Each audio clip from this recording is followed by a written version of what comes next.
to the prison that preceded Riverbend. And my mother came to join him, left a career in social work and teaching to join him. And we lived here for about a year and a half. Moved to Atlanta soon after that. And I grew up in Atlanta as a son of the church.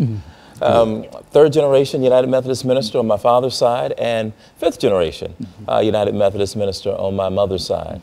And I grew up in those kinds of churches where each and every day God was made relevant to the issues that we faced, the challenges that people face, particularly black churches and those black congregations that cared about the world that we had to deal with.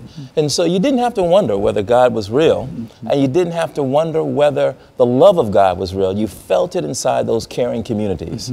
And so those are the kind of churches that shaped me. And in that regard, I became a son of the church, a deep love for the church, particularly the black church. I grew up in Atlanta, went on to go to Emory University, where I studied English literature and African American studies, double major.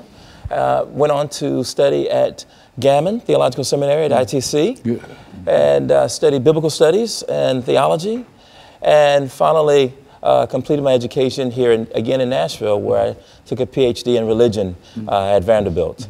Along the way, I met some, and I was shaped by some significant faculty members, professors like Dr. Charles Cofer, who is considered the father of African American biblical studies, and Randall Bailey, who taught me, was my first Old Testament teacher at ITC. And here, my advisor was Dr. Renita Weems, who directed my dissertation. Dr. Cofer taught me the importance of cultural context in the Bible, look particularly at African context and finding not only myself, but my community in the text. And Randall Bailey taught us how to think critically about the problems we faced and how those problems were made relevant in our own interpretations. And finally, Dr. Renita Weems really took me and honed me and made me a scholar. Any faults I have are my own, but what I find that's good in my work has to do with the caliber of instruction I got from great professors. And so I'm grateful for my journey.